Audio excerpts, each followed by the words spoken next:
Okay, so I don't know if we see anybody on here just yet. I think what I'm going to do is I am going to just leave it for a few more minutes, maybe put on another song to play, and we'll get going in a few minutes.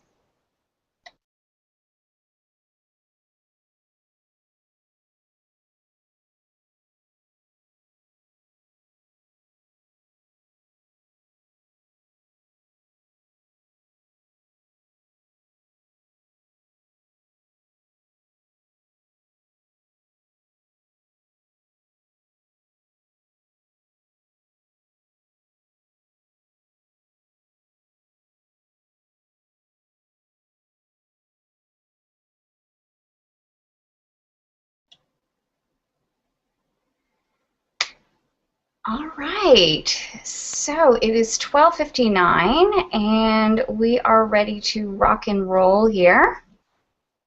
Just going to give a few more seconds for people to get on board and wait for the 1 o'clock hour, and we'll get started. Got lots of great information that I'm going to be sharing with you.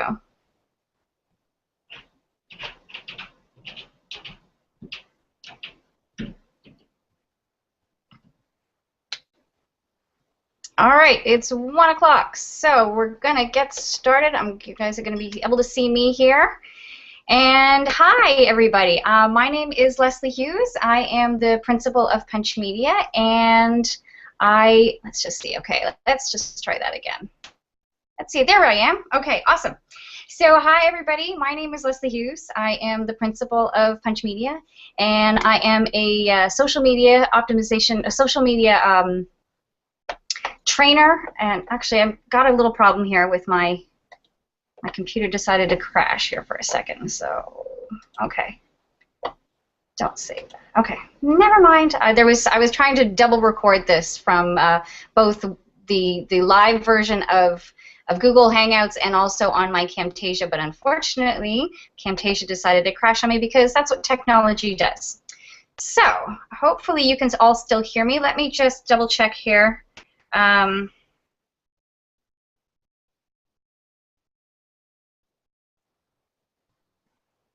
Because I am getting the spinning wheel of death. Okay, so hi again. Hi again, it's Leslie from Punch Media, and I'm here to talk to you a little bit about how to use LinkedIn and Twitter specifically for social selling.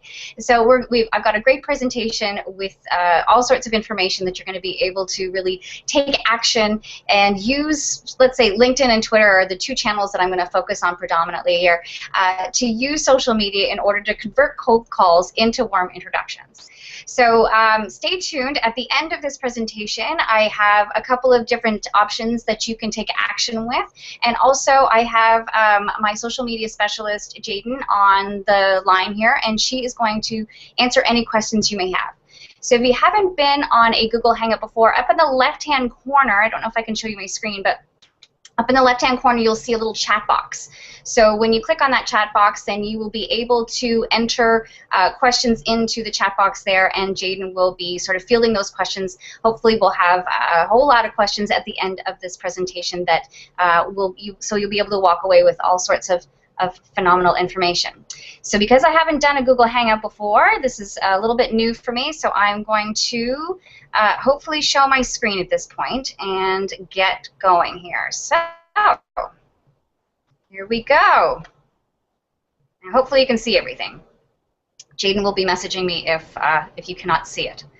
So as I mentioned, my name is Leslie Hughes, and we're here to sort of learn about how to convert higher paying clients without really feeling like you're pushy or annoying.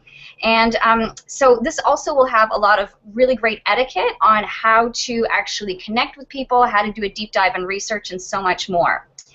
So as I mentioned, I'm Leslie, and well, you just saw me a few seconds ago, but there's pictures of me with some of my favorite marketers. I am a huge marketing kind of nut, so I was really, really pleased to have met all of the following people. The top corner is Gary Vaynerchuk. The bottom left-hand corner is Seth Godin, and then Arianna Huffington is the other person. It's sort of a humble brag there. I just absolutely love these people, and So of course I like to put my my picture up there with them. And as the principal of Punch Media, I actually have had the pleasure of working with some amazing brands, including the Children's Wish Foundation and TVO and the BACD, Jones Lang LaSalle, and lots more. So I'm really, and actually I was actually re-interviewed again. So CBC Radio actually called me a social media guru at one point, and then I was just re-interviewed by them yesterday, which I was really pleased about.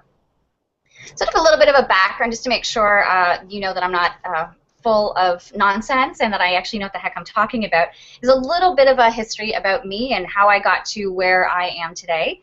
So I learned basic HTML back, I guess it was 1997 or so, and started working at a company called the Natural Gas Vehicle Alliance, and started working with them to develop their website. This isn't the website I worked on, by the way. It was a much more basic version of that back in 96, 97, and then moved on to Wedding Bells magazine. And I wish I had taken some screen grabs of the website way back when, because back in sort of the late 1990s, Wedding Bells was one of the biggest online magazines, and there was it's just amazing sort of to see the trajectory of that particular organization. But at the time, there was over 500 pages online for Wedding Bells magazine. So I was working there in their web department.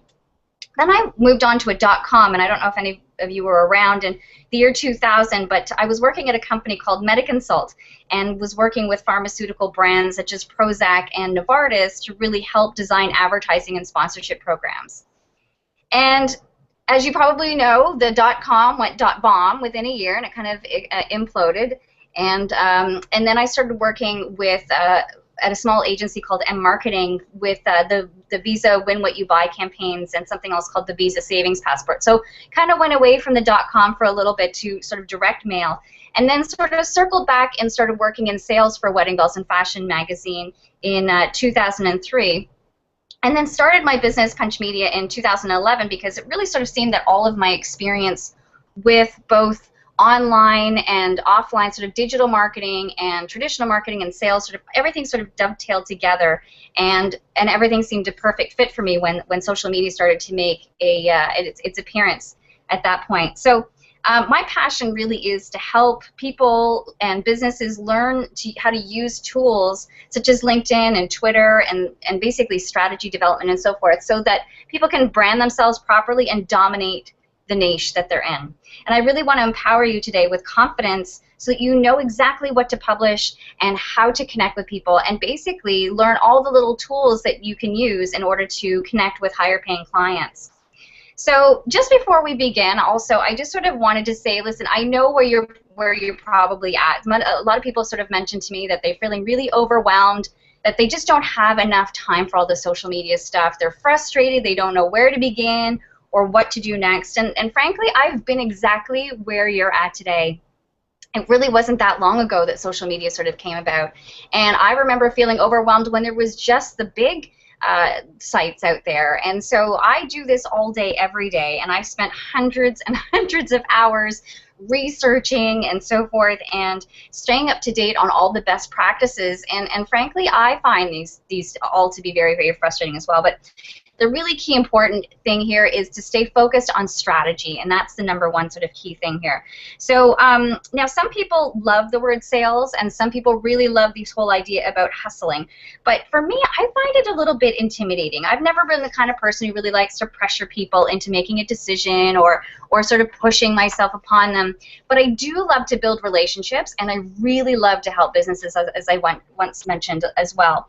And it's really, really all about giving great value. So we'll talk a little bit about that in a minute. Now, the focus on this training is really to showcase the key issues that you need to learn to leverage social media, and specifically, as I mentioned, we're going to focus on LinkedIn and Twitter to really help you sell products or services and teach you how to market your business and convert higher paying clients. So you're going to learn actionable strategies to create a strong presence, and then key etiquette tips that you're going to learn how to convert higher paying clients. So we're going to start a little bit with the whole idea of social selling. You may have heard this is a bit of a buzz term lately, so we're going to define that for you. And then we're going to talk a little bit about why specifically I've decided that LinkedIn and Twitter are the essential part of your sales funnel. And we're going to go through 2 exercises as well. So hopefully you've taken the time to look through the material that I sent to you via email. And so we're going to talk a little bit more about crafting your personal brand story and the importance of really focusing on your brand. And then we're going to do a deep dive into researching your ideal client and your target audience. So I sent you a little bit of a worksheet on that as well, and I'm going to take you through the process of how to actually implement that, that exercise. So we're going to actually do a little bit of research on the ideal client exercise. And then we're going to talk about really how to use LinkedIn and Twitter for social selling. So as I say, we're going to actually go through the actual exercise itself, and I'm going to give you some actionable next steps as well. Now, social selling is really about leveraging social media for your professional brand to achieve your sales quota by focusing on the right prospects and engaging with them with insights, and also building trusted relationships. And if you haven't really, really fundamentally, social selling is about relationship building. In a way, it's kind of gone back to, I don't even know if it's gone back to, because it's always been there. It's sort of that, customer service and providing great value. And one of the main reasons why now is the time for you to focus on your professional presence is that social media really is no longer a want-to-have in your marketing toolkit. It's a must-have. So when you think about it for a second, what do you do before you actually make a big purchase? Well, you probably go onto Google and do a little bit of research on a particular company or a particular product. And I love this term. Actually, before I go on, basically that's the whole idea. Is you probably go onto Google, and so people are actually Googling who you are before they actually connect with you. So we'll talk about that in a minute. And the other reason why social media is so very important is this term that I've actually loved, that I've picked up from an author by the name of Brian Solis. He also calls himself a digital anthropologist. Now, he's coined this term called digital Darwinism. And basically he says that the evolution of consumer behavior is moving faster than the ability that technology technology is evolving faster than our ability to adapt. And so that no business is too big to survive or too big to thrive, and no business is too big to fail. Did I make that right? Too small to thrive and too big to fail. So, for example, Blockbuster and Polaroid. Now, neither one of these companies really tended to reinvent themselves, and as a result, they didn't survive. And we all have to stay current with the times, because now digital natives and millennials are entering the workforce, and they're far more equipped to deal with how to use technology and how to communicate. So we also have to be empowering ourselves as well. But it's not just because the 20-somethings are entering the workforce. Actually, 83% of marketers indicate that social media is very important for their business. And the #1 benefit is to generate business exposure, increase traffic, and provide marketplace insight. Also, 58% of marketers using social media for 3 years report that it helped them improve their sales. Now, you don't actually have to be using social media for 3 years in order to obtain results, and a little bit over time is going to net bigger results. So it's just really important to be on board with social media. And I love this, obviously I love this statistic because it sort of, substantiates what I'm saying here, is that 78% of salespeople using social media actually outsell their peers. And it doesn't have to be a whole lot of time for using social media, but it's using these tools effectively. Another statistic I read said that over 40% said they've closed between 2 and 5 deals as a result of social media. So again, these are the reasons why you need to be using these tools. So if those numbers sort of didn't convince you, as I mentioned, we're all turning to Google to solve our problems, really. And a study by Forrester said that between 50 to 70 people are researching online before they even pick up the phone. And I'm sure you're like me and you do the exact same thing. So you really want to be thinking about how your prospects and your clients are researching you and what they're going to find. You want to ask yourself, have you created a strong profile that when your prospective clients are Googling to see if you can help them, does your presence actually immediately evoke trust? Because you really only have mere seconds to make a first impression. Now, in traditional marketing, we used to use the spray and pray method, right? So we used to invest in advertising to cast a wide net and build awareness. And advertising and really word-of-mouth awareness seemed to be the only way that we could sell our products and services. we would generate interest, or sorry, we would generate awareness and then sort of create interest, evoke desire, and then compel people to take action. But now, because of blogging and newsletters, Twitter, LinkedIn, YouTube, and all sorts of other different channels, we all have become our own media agencies. And as a result of us being our own media agencies, so too are our prospective clients. So we share a lot of information, and so do our prospective clients. They're out there selling their products and services as well. And when they are out there publishing information about themselves, we can actually do a lot of research about them. So where are they spending their time online? What do they like? What do they dislike?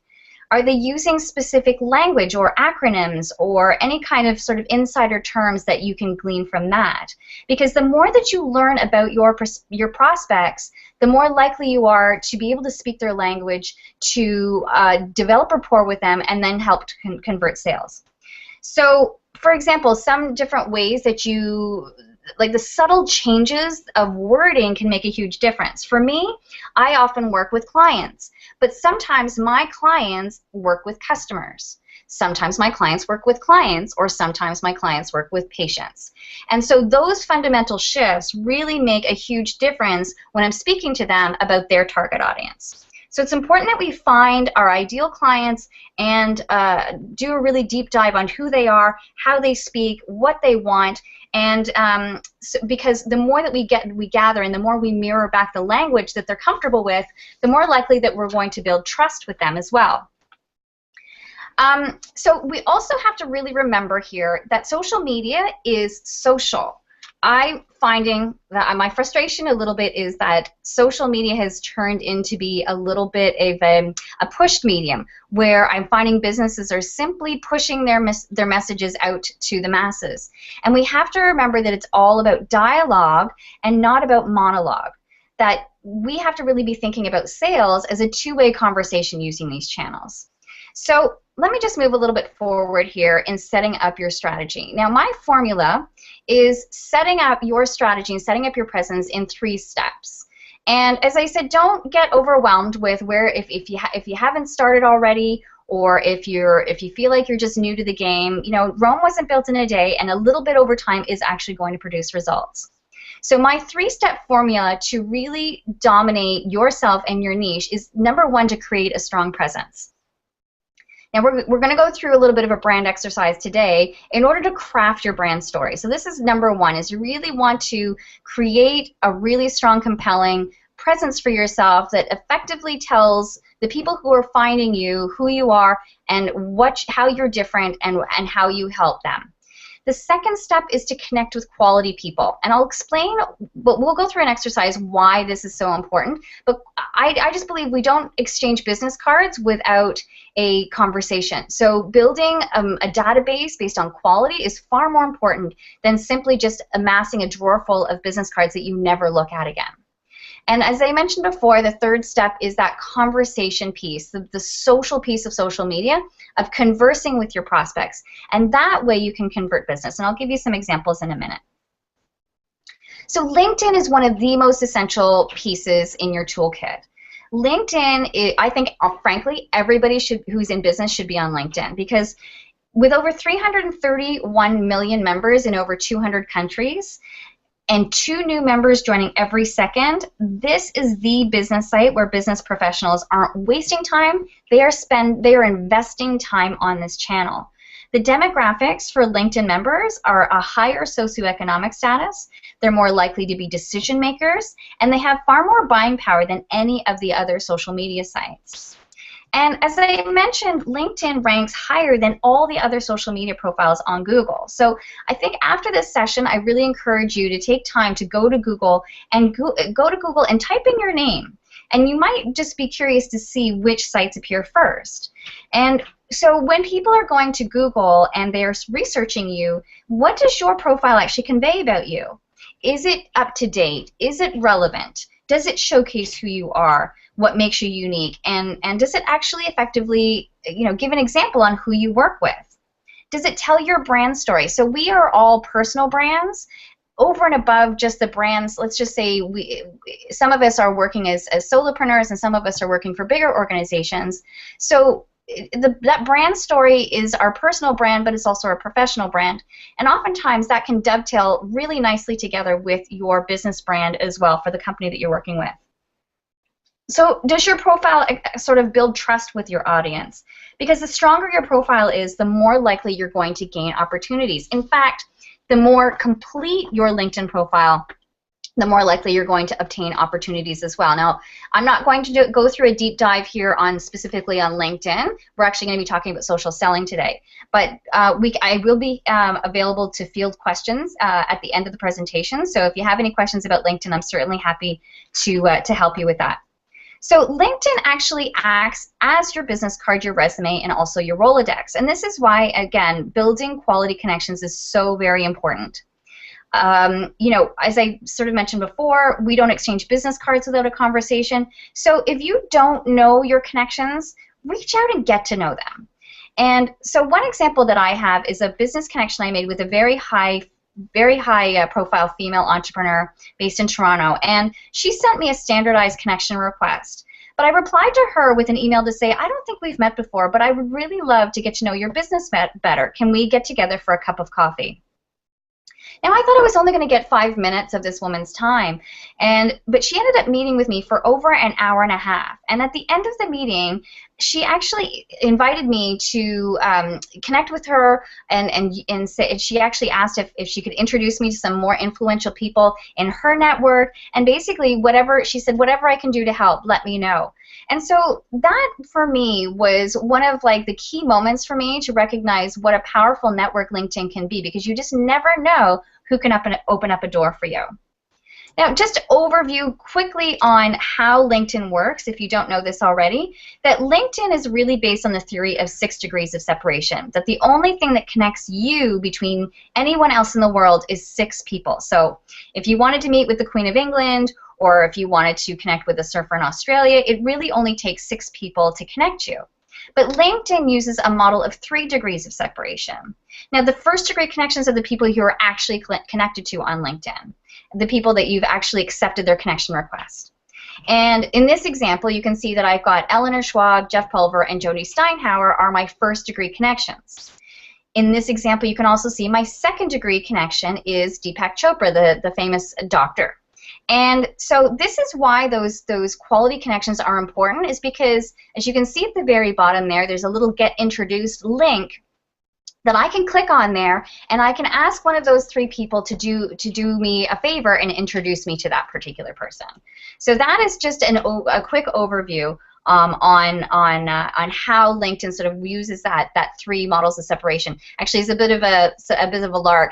Some of you may have heard of the 6 degrees of Kevin Bacon. That supposedly was between Kevin Bacon and any other actor in Hollywood. There's only 6 degrees, which I'm sure is probably now down to 3 degrees as well. So using these cold calls, you really can turn, using these connections, you can really turn a cold call into a warm introduction and really gain access to that dream client or dream connection. And as I mentioned, this is just a brief overview, but I'm going to share some resources at the end of this webinar to really show you how this works and how you can actually take this to the next level.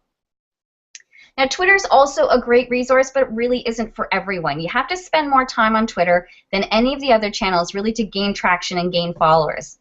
I love Twitter. I've converted business as a result of being on this channel. I've met some amazing people. Some of you may be on this webinar now. I've met some amazing people that I've actually turned into real life, face-to-face friends that have helped me propel my business forward. So it really is a great tool. And how I started with Twitter was really using it as a research tool. I went on there to learn more about the industry of social media and how it works.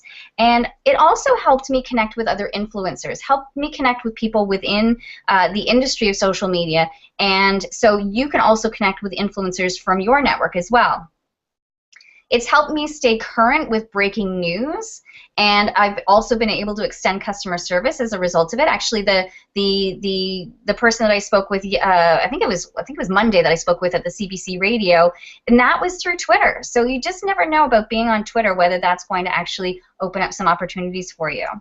And I find it's been an amazing tool for conferences, because if I'm in one particular breakout session and something else is going on in a different room, I can find out what's going on. Or if I'm not able to attend a live conference, I follow the Twitter feed at home. So it's a really, really useful tool for conferences as well. And it's frankly the easiest channel to jump into conversations and get to know other people. And in fact, because it's a public forum, people expect other people to jump in and participate in the conversation. And where one person once told me that Facebook is the site to go to connect with people that you already know, but Twitter's the site to connect with people that you want to get to know. So you can meet new people on this channel. And I know that some people think that Twitter is stupid, and quite frankly, I thought it was too until I started to use it. But you do have to spend time on this channel. There was a statistic that I had read recently, or not recently, a while ago, that said that you have to be tweeting at least 4 times a day in order to sort of develop a following and develop some traction. So it is something within 140 characters you can use in order to disseminate information and connect with other people. But again, if time is something that you don't have a lot of, then I would focus on LinkedIn. But if you have a bit of extra time to sort of play with a secondary channel, then I think you can really use Twitter for a lot of different reasons. Now, Twitter has approximately 241 active members and over 500 million registered users. The average number of tweets per day is about 400 million. Now, 184 monthly users are using Twitter by their mobile phone. That's how I usually connect with people on Twitter, is usually by my cell phone.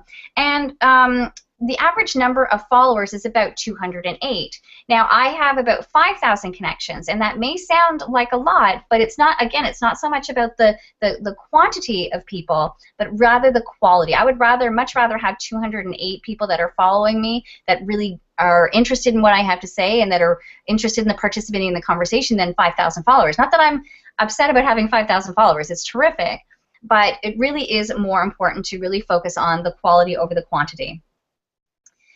Most popular with 18 to 29-year-olds, but I really see that one of the fastest growing demographics is the 55 to 65-year-old demographic.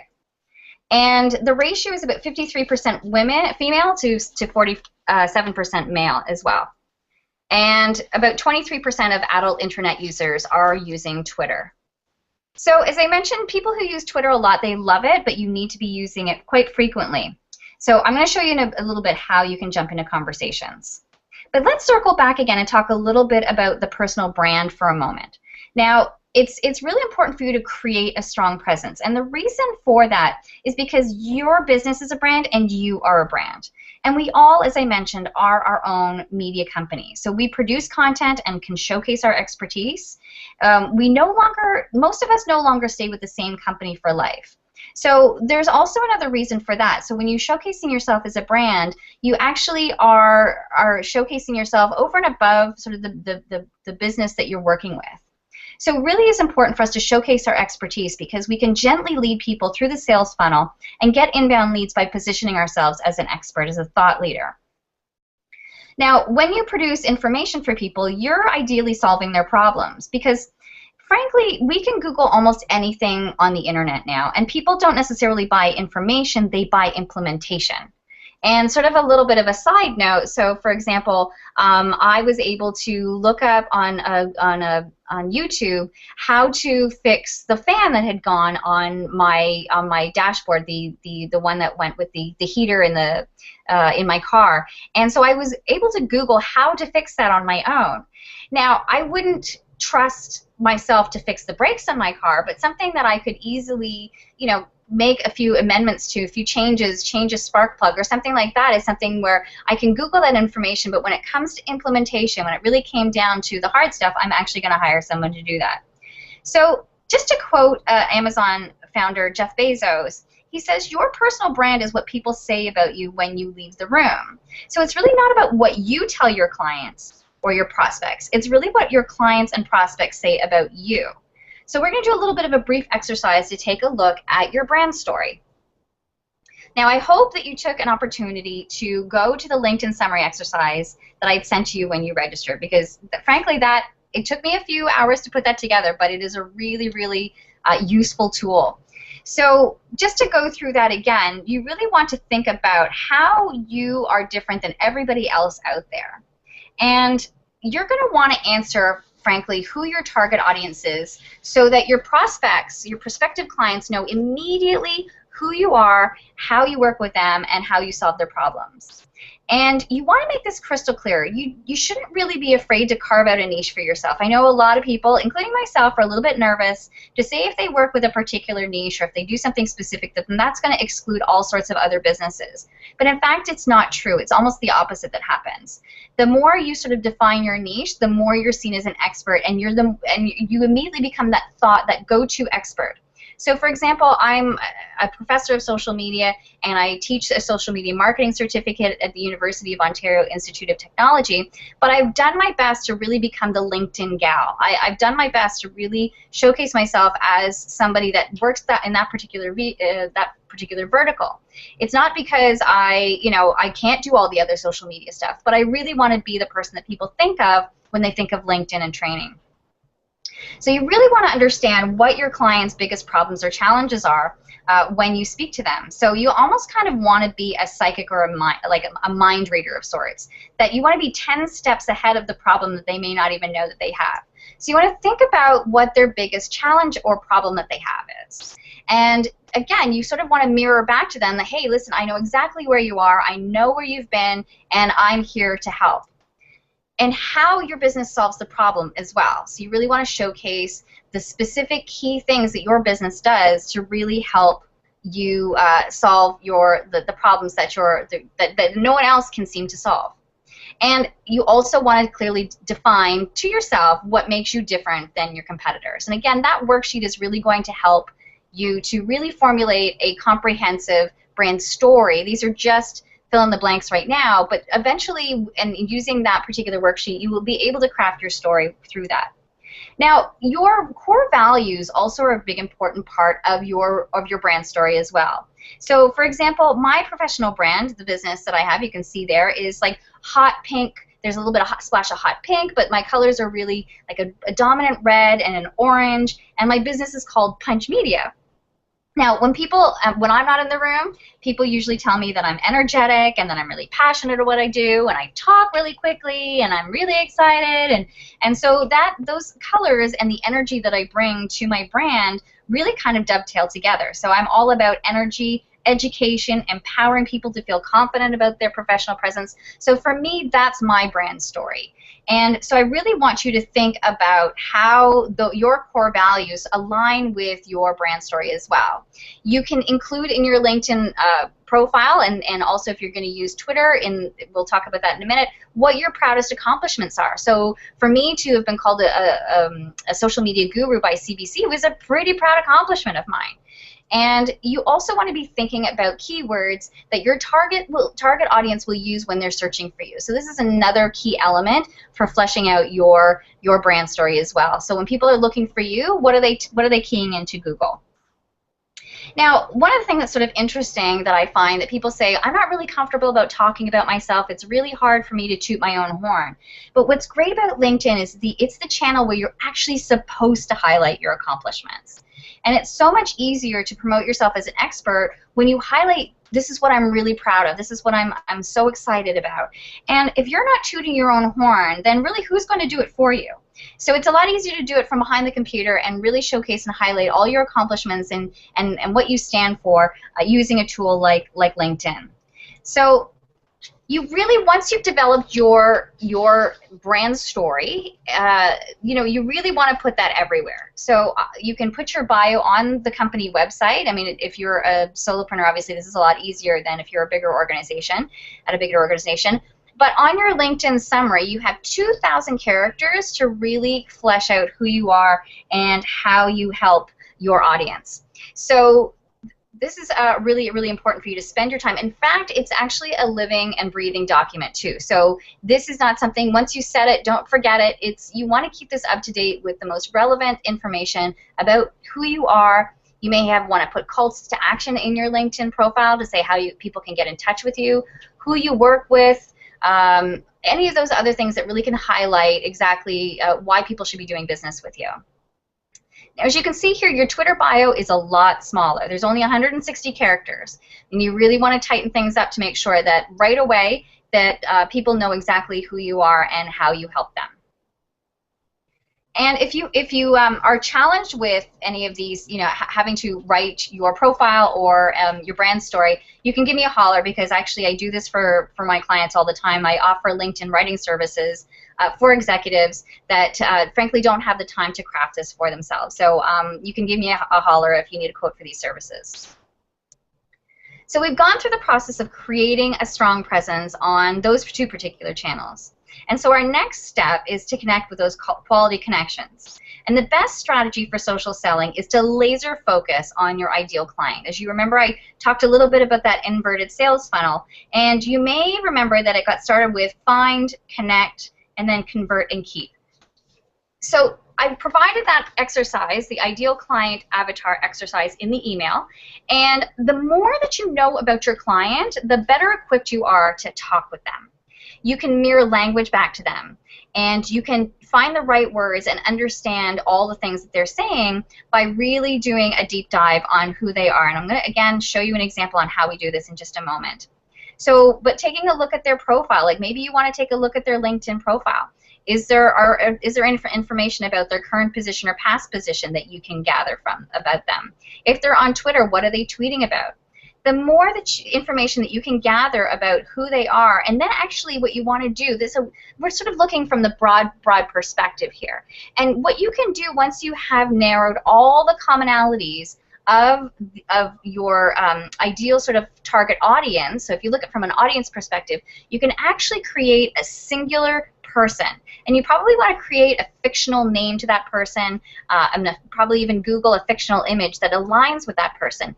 Because when you're creating content and you're publishing content, whether that's your own summary or other content as well, the more you're able to speak one-on-one with them, then the more you're going to deepen rapport with them as well. And if they haven't met you, they'll really feel like you know their business, because you're consistently providing that information to them that feels like that you already know, you really intimately know who they are and what problems that they seem to have. Now, the other interesting statistic, I love sort of substantiating things with statistics, is that cold calls actually don't work 97% of the time. And so with the spreadsheet or the questionnaire that you filled out before you came to this session, a lot of you either don't like it or just find it frustrating. So there's so many tools here within social media that you can actually use to actually turn the cold call into a warm introduction. And, frankly, we can connect in LinkedIn groups, follow and engage with people on Twitter, and use our network actually to get introduced to or jump into conversations. But what's important here is to really make sure that you use the right etiquette with the right channel. So we're going to talk a little bit about etiquette as well in a minute. So you want to, again, look at all of those, the people that you're connected with. Once you do that ideal customer avatar exercise and you figure out who exactly the perfect people that you are to work with, then you can glean information from their profiles in order to convert those cold calls. So I don't know if you knew this, but it takes between 8 to 10 touch points before you even start to build trust with your prospective client. So using the right etiquette is so very important, because you don't automatically want to push a sale before you started to build a relationship.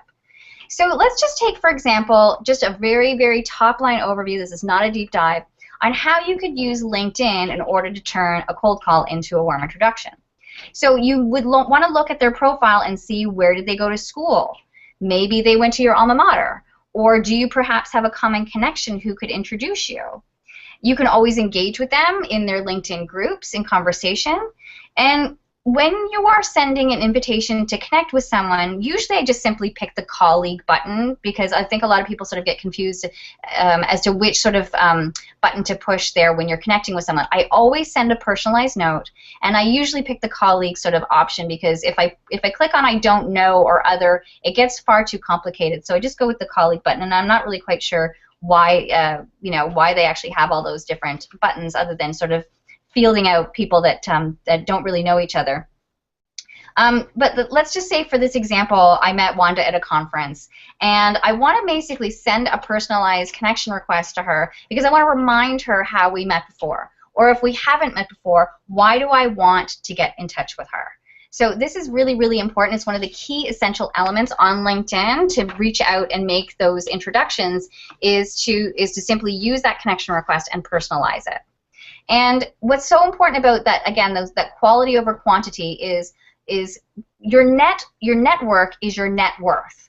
And it means a lot for you to gather that Rolodex and take it with you if you happen to be moving throughout your career, is that all of those people that you've connected with on LinkedIn will actually go along with you. So let's take a really brief look at Twitter. As I mentioned, it's not for everyone, but from a prospective client sort of standpoint, it can be very useful, especially if jumping into conversations. Now, Twitter's a lot more like a water cooler where there's a lot of conversations being pushed out in under 140 characters, and it may seem a little bit more challenging to convert business, but it is a great research tool. So you can use twitter.com for /search-advanced to find certain people in certain niches. There's another tool called Follower Wonk that may be helpful for you. And on Twitter, you actually don't need an introduction from another person. You can simply engage and respond to their tweets or retweet content that they've published, tell them what you like about their post. And so these are just really two top-line examples on how you can use those channels to really connect with them. So let me just give you a real-life example here. So let's just say my dream client happens to be ESPN, that I want to get involved with someone at ESPN, and so how am I going to get my foot in the door? So obviously on LinkedIn, I search for ESPN in the search box. Now the second thing is I could see there as I typed in sort of ESPN that I have at least 2 people within my network that are 2 degrees away. Remember when I went back and showed you exactly how to, that my first degree connections could introduce me to a second degree connection? Well, in this example, I'm going to look at Alison Overholt, who happens to be the editor-in-chief at ESPNW. And I can see here that she and I have a person in common, which is Ebony Shears. So I could simply either go to Ebony and ask her to do me a favor and introduce me to Alison, or there are other ways that I can go about and introduce myself. So let's just take Alison for the example. So let's just take a look. Alison is, as I mentioned, the editor-in-chief at ESPN, and she's a really great example because she's really written out her summary. So I can see that she's an adjunct professor, and I could say, hey, listen, I'm also a professor, so that's something we have in common. She's received a recommendation from that first degree connection, Ebony Shears, so I know I've met Ebony online. Actually, we've never met face-to-face, so we met online, and I can ask Ebony to introduce me if I wanted to. I can find out from her profile that she's directed award-winning investigative reports in certain categories, that she's won specific awards, that she's a Harvard grad, that she got a certificate at the Wharton School of Business, and she's even gone so far as including some of her interests, which happen to be basketball, science fiction, vocal jazz, skiing, and snowboarding. So if there's anything within this information that I've gathered about her, I could simply go to her and say, hey, Alison, I noticed that we both have this in common, and I'd really love to connect with you because, and give her the reason why I want to connect with her. There's another sort of way that you can go ahead and connect with someone is join particular LinkedIn groups that person is involved in as well. So I highly recommend joining at least one LinkedIn group where your prospects may be hanging out. Join the group, and that way you can get a lot of research from them as well. Not only can you get a lot of research because the conversations in there may be relevant to your industry and you can answer them, but also you can connect with people within the conversations as well. So just taking a look at that, looking through the groups that she's in and who she's following as influencers is also going to help me to sort of gain contact with her. I also noticed as I sort of scrolled back up into her profile that Alison is also on Twitter. Lucky me. So I clicked on Alison's Twitter, the link to her Twitter handle, and then I was able to do an even deeper dive on some of the information that she's published. Now, you don't necessarily have to be on Twitter in order to get this information, but you do have to have a Twitter account in order to connect or follow someone. So what's some of the information that I sort of gathered from Alison's profile from her Twitter feed? Well, I noticed that she's an avid runner. And I'm not a runner myself, but I could simply ask her about running advice. I could share a recent article on running that she might find particularly important. So let's just say she's gearing up for a particular race, and I could find some information on that particular race. I could share that information. Simply engaging in conversation in some way, shape, or form on Twitter, again, can help me get my foot in the door. Now, I would caution saying, like, you want to do this authentically. You don't want to just sort of do it smarmy or spammy. You really want to do this with all sorts of authenticity as well. So as I mentioned, social media really is about relationship. It's not about selling. It's not about pushing your agenda. It's about gathering information and finding out what you can do to help your target audience. It's about relationship building. So while you still may have, golf junkets and fancy parties still may be in your wheelhouse if you still have a big budget, but social media is really just another tool in your toolbox. And most people really, frankly, aren't using social media actively for sales. So taking action now and using these tools to actually propel yourself forward, you're going to be well ahead of your peers if you take the action steps that I've given you today and you actually do some of the fundamentals here in order to really propel yourself forward. So again, this is just a tip of the iceberg for the potential of what social selling has to offer. And so I don't know if I mentioned in the beginning, hopefully I did, that I have some opportunities for you to sort of take advantage of if you want to learn a little bit more about using these tools. So, but before I sort of go ahead and give you an overview on some of the opportunities that I actually have for you to learn and do a deeper dive in social selling and in LinkedIn, is I just want to sort of circle back again to make sure that you recognize that this three-pronged approach is really quite simple. It doesn't need to be overwhelming. You can really narrow it down by starting with that strong brand presence, that brand story. And on LinkedIn specifically, the three key areas that you want to focus on just to even get started is that summary is so important, your headline, and your professional picture. Those are the three key areas you want to focus on for LinkedIn. Again, connecting with quality people and building your audience based on that. And I met with a client not too long ago, and he didn't even know he was using LinkedIn for social selling. It was actually quite interesting the way that he used this. So he would leverage his first-degree connections to look for his ideal clients. And then he would, again, just introduce people, like find ways to say, hey, listen, I know Jane Smith in common.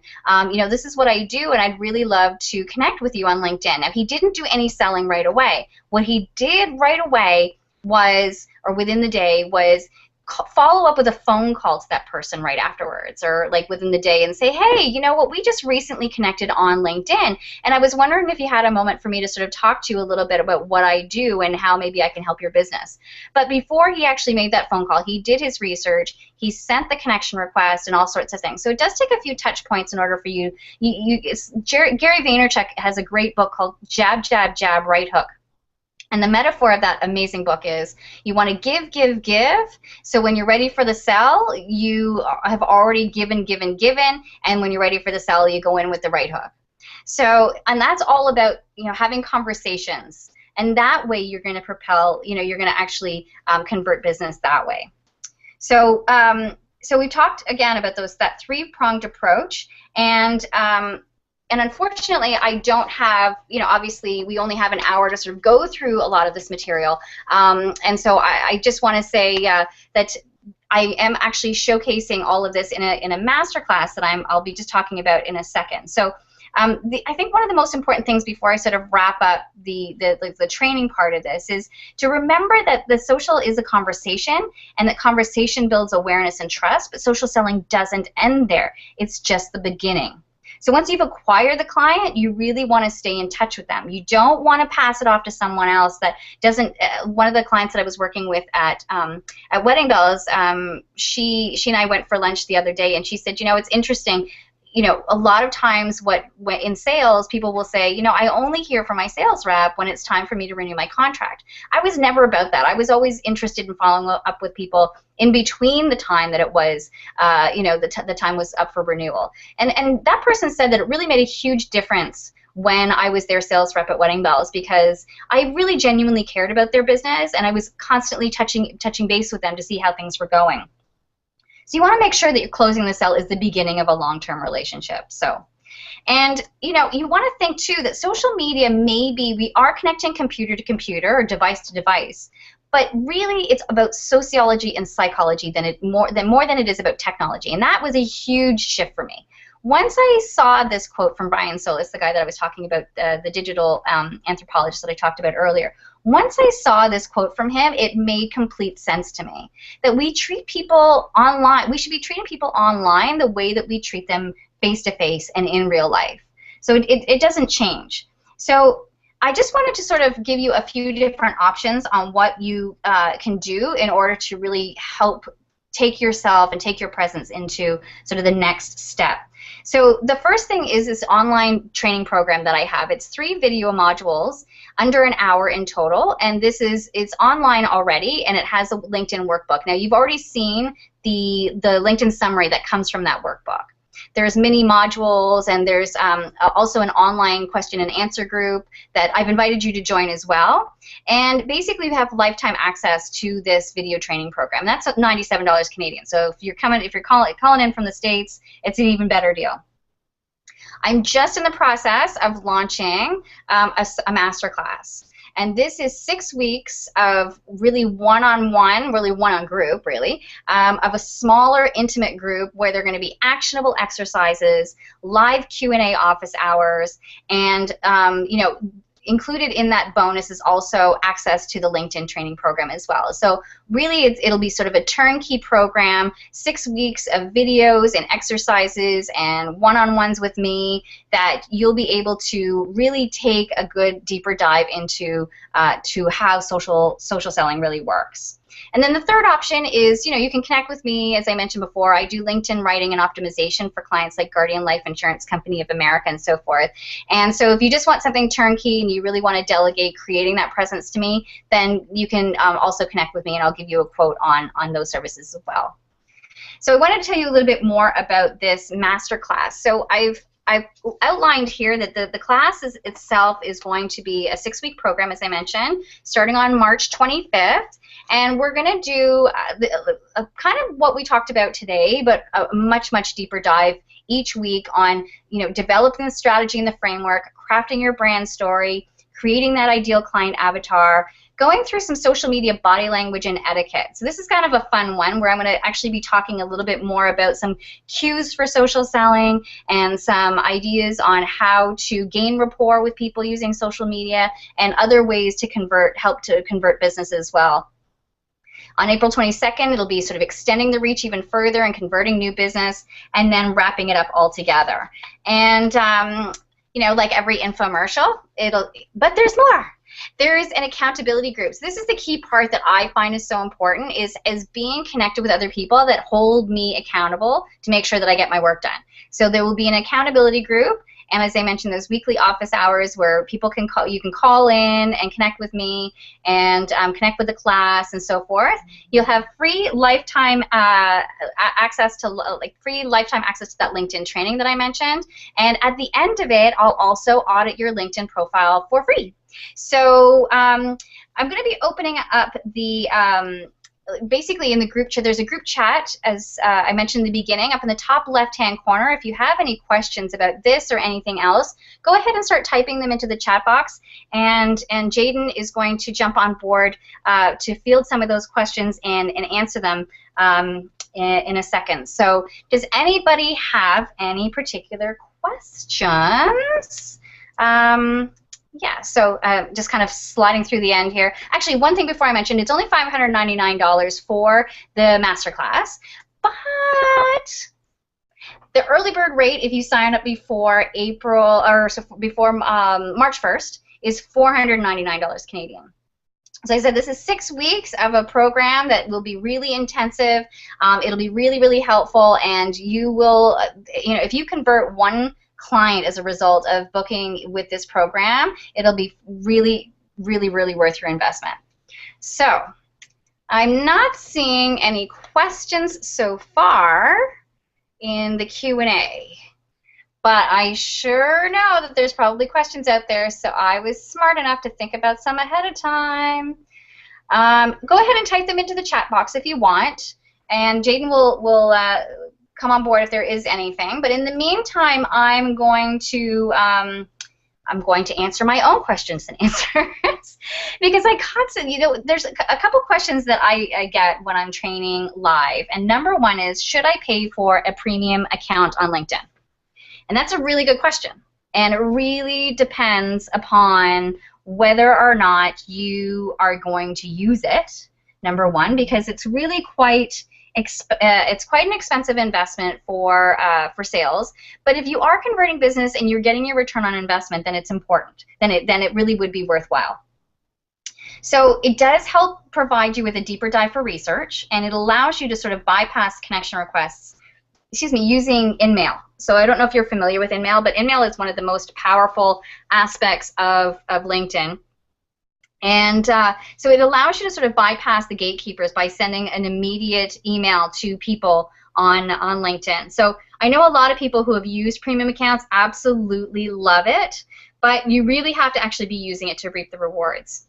So you can also try out the premium account by, I don't know if I can show you on my screen in a minute, but you can have a free trial membership for a month. So you may want to check that out as well. The next question I asked myself to answer is, do you need a company page? And so it really is good to have your company page. It's good to create a company page for your business on LinkedIn. Now, most people don't necessarily go to LinkedIn to connect with your company. If you are like if you're a solopreneur like me, then or a smaller business owner like me, then spending a lot of time creating a company page probably isn't worth the investment of time. The only thing that is valuable of it is that when I have Punch Media on my LinkedIn profile, then it automatically links to that page and actually shows my logo on there as well. But also, if I want to spend money and time in advertising, then you have to have a company page for that as well. So the bigger the company, the more important it is to invest in that company page, because for that particular reason, the bigger the company, the more it becomes sort of a hub. And as you can see with the ESPN example, then that's how people are connected with each other. And so I think the only thing sort of to say to sort of wrap up here, since we have no questions, is to say thank you so much for spending the last bit of time with me. I really hope that this has helped you take your social selling into a whole new take it to a whole new level, and that you've really built some key takeaway pieces here, and that you can reach out to me on any of the social media channels. And I really hope that you'll join me as a part of the the masterclass starting on March 25th. And I'm trying to find a way to sort of say goodbye by stopping to share my screen here, but I don't think. Oh, there we go. Okay. Hopefully you can see me now. So hopefully that was really, really informative and helpful for all of you. Again, I'm sorry that if you didn't have any questions, or maybe we just didn't see any of the questions, but I do really thank you for taking the time to spend with me for the past hour. And if you do have any questions over and above this, then please reach out and connect with me. I will be sending a follow-up email. Hopefully this presentation did work out via video, and other than that, I look forward to connecting with you again really soon. So thanks so much for watching, and we'll talk to you soon. Bye for now.